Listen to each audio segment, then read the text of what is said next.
everybody, it's Kara, and as you can tell, the view at the start of this video is very different than my normal videos.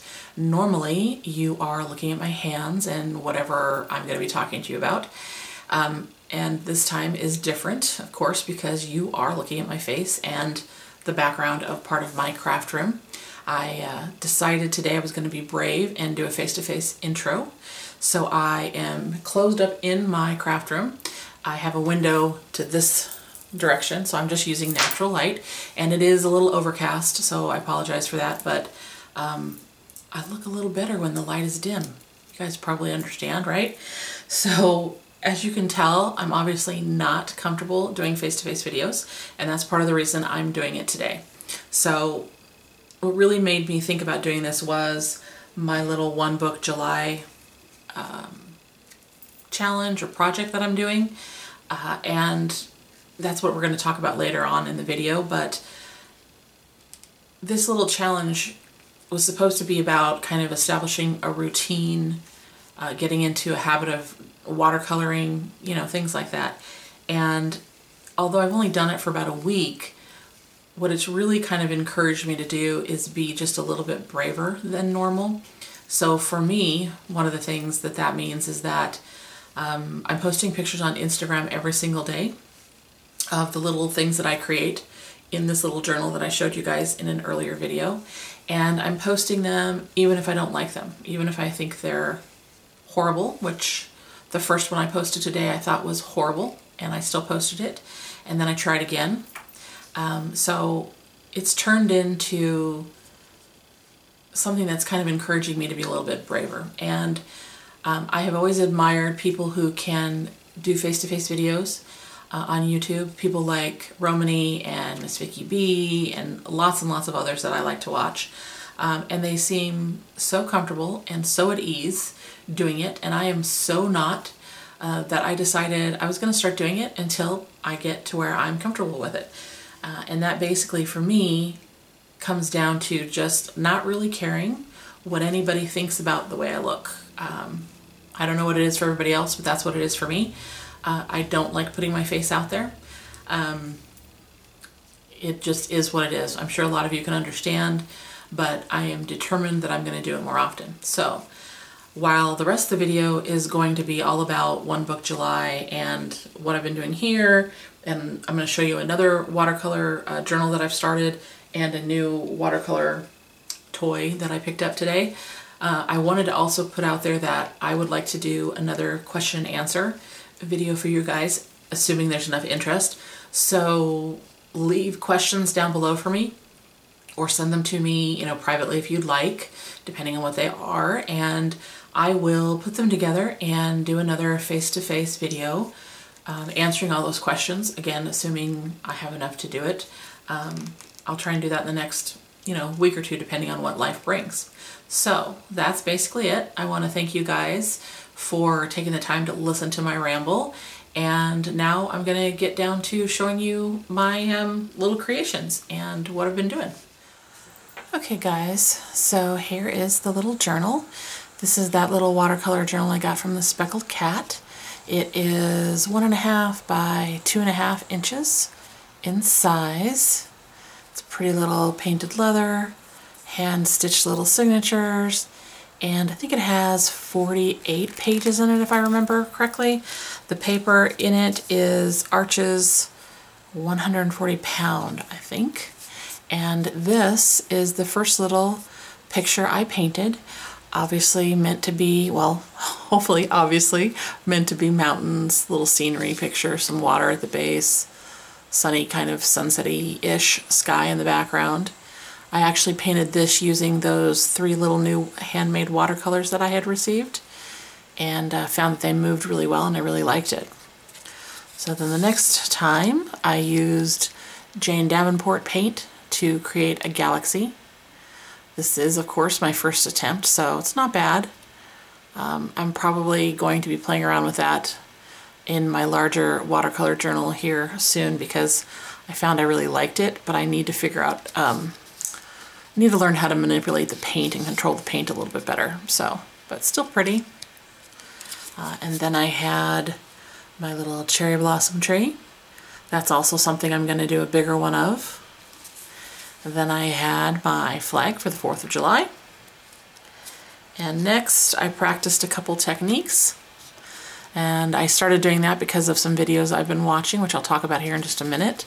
This is an attempt to do a very flat wash, and this is an attempt at a gradient. I think they turned out pretty well. These are actually probably two of the best ones I did. It's definitely something I still need to practice with. And then I had the kind of little evergreen tree scene and my floral scene. And then today, first I had this flower, which I was less than pleased with. But I went ahead and decided to try it again and came up with this one, which I actually kind of like. I'm pretty pleased with that. Okay, and these again are Jane Davenport paints, I believe. Most of these are Jane Davenport's, but I think this one is some of my new handmade paint, things like that. So, as you can see, I've stuck with it. 8 days in, I'm pretty pleased. And along with painting in that little journal, I actually pulled out my Sojourner, and I'm gonna zoom out so you can see it a little bit better. So, if you've watched my videos for a while, I got this months and months ago and showed it on a haul video, I think. It is a Sojourner, a Sojourner from Rowena, and I believe this one is called the Artist's Traveler. I have a watercolor moleskin in here. Right now in the pocket, I have a stencil that I've been using, which you'll see why here in a minute. And just to show you guys in case you're interested, it will fit small little palettes. You could, let me grab a couple of brushes. You could put brushes in here. You could, do whatever you wanted to do if you wanted to carry something in here. This actually, for me, hasn't left the house yet, sadly, but I have pulled it out since I've started to do this challenge. And mine is made of the gorgeous Tola leather and then a natural pocket. Okay, so here's that moleskin. Now what I started doing, once I decided I was going to kind of get serious and do the One Book July challenge and do a watercolor challenge, was I started to watch some watercolor videos. And I'd actually been subscribing to a gentleman who does beautiful watercolor and does some really great tutorials. I just really hadn't taken a lot of time to watch them. And his channel is titled is called The Mind of Watercolor. I right now cannot remember what his name is, but I'm going to put a link down below to his channel in case anybody out there is interested. And I started watching some of his, one playlist in particular. He has some like watercolor basics, I think it is. And he's the one that talked about the need to be able to control the watercolor a little bit. For those of you who have painted with watercolor, you'll know it's kind of a medium that if you let it go and there's a lot of water around and all this jazz, it'll just go and do its own thing. And he talked about kind of controlling it, knowing how to be able to do a flat wash, a gradient wash, things like that, which I found really interesting. So I decided to practice some of those. So this is the first time I did it. This is using Jane Davenport paints, trying to achieve a flat wash, which, I did to varying levels of success. Some are good, some are okay. Now keep in mind while I'm doing this, I'm also testing out different sized paintbrushes. If you guys have seen a lot of my haul videos, you know I have purchased a lot of paintbrushes, and now I'm kind of at the stage where I'm trying to figure out what I really like. Because what you use to, create a background in an art journal is, in my opinion, can be very different than what you use to actually create an actual watercolor scene. So I'm trying to figure out what I like. So this is more of the Jane Davenport paints and trying to do the flat wash. This was with a different brush, which I did not like, and I think it's kind of apparent in some of my practices. It's not important to stay in the lines, it's just important to try and make that flat wash. So I didn't really worry about staying in the lines, but I struggled with that paintbrush. And then I tried the gradient wash, again with Jane Davenport paints. I was really pleased with the gray one. I think that one came out pretty well, but definitely something obviously I still need to practice. Then I switched to some handmade watercolors that I had received. This is some watercolors that you would have seen pictures on Instagram about. This is from Designs by Rachel Beth, and I will show them in a haul video in my July hauls. I haven't actually included them yet, but I did the same kind of practice. And then I had a little bit more practice with that other handmade paint that I showed you from this seller. Okay, and then I watched a different one of his videos where he talked about trees and their shapes and how to try and paint them. And so I decided to try some of those. Now obviously this is the one I really don't like. I didn't like it so much that I had to, you know, write a little note there. But anyhow, these three up here I attempted to create using Jane Davenport watercolors. I like the first two especially. This one's okay, but it just seems a little, it's a little, I don't know, kind of not symmetrical or something. I don't know. And then anyway, these three and this horrible one were all created using some tube paint that I had where I mixed blues and yellows again at the, after watching a tutorial from the Mind of Watercolor gentleman. And I think they came out pretty good. One of the things he talked about, he actually has several or a couple videos on painting trees. And one of them is, the first one is to just kind of notice the basic shape of the tree. Like this would be considered a bullet, that kind of thing. This would be a triangle.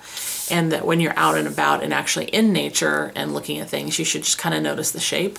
And I found myself yesterday, after going out, you know, I'd watched the video the day before, I'd gone out, and when my husband and I were driving back home through our neighborhood, I noticed the trees in our neighborhood, a lot of them kind of have a round shape to them right now.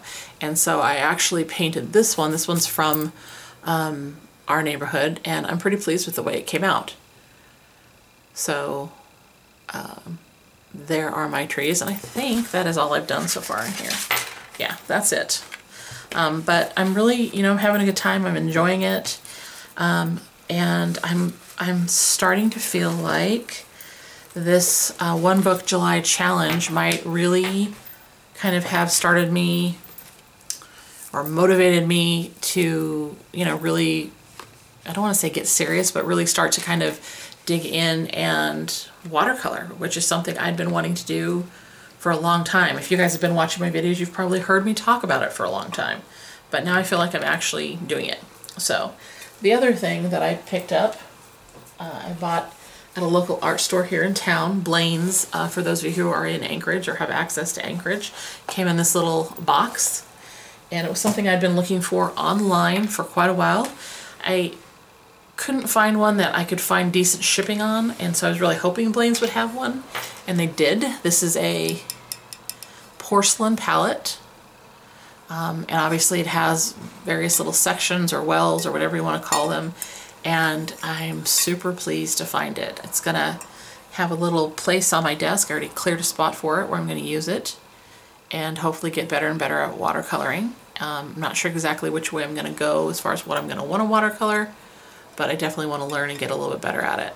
So here is that pretty little palette, and I will show it to you down the road once I've got it all messed up and muddied up with watercolor. Kind of makes me happy to think about it. Kind of along the lines of when I started to use this, I had actually added another row of, I bought both of her palettes, and I don't like carrying two palettes, so I added a middle row of the colors that I liked most from the other one. And when I've started to do all these little paintings, I'm actually getting it all messed up and dirty, and it's looking like it's used, right? So I know that sounds silly, but I actually really like it. So that is what I had to share with you today for my One Book July update. Please remember to leave any questions you might have down below for that face-to-face video I'd like to do. Obviously, if you have any questions about this stuff, feel free to ask, but make sure if you want any questions answered or have anything you want me to talk about, you leave them down below or private message me. I want to thank you guys again for listening to all of my rambles and nervousness from the intro of this video. And as always, guys, I hope you're having a great day wherever you're at. Bye, everybody.